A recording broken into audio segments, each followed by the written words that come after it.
So we're over here at a sunflower field, and it makes sense that most people will be drawn and attracted to the specific ones that are big and full and bright. But actually the ones that I'm looking for are the ones that are actually, they look dead, because essentially they are. They're dead and they're dried out. Why? Because the ones that appear maybe the ugliest, the ones that have been past their prime or whatever, those are the ones that have the seeds that are ready for picking and planting and creating new life.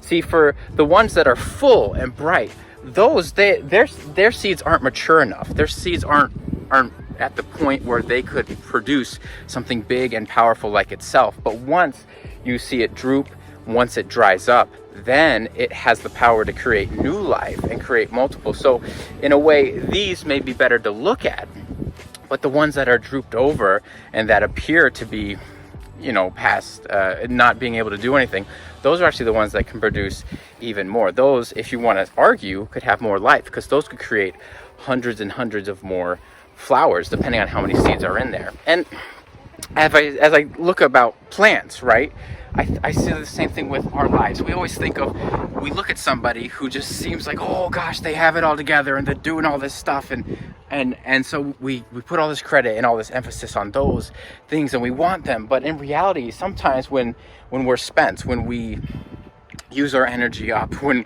we're kind of nothing, right, that's when God can create the most life out of us, especially for others.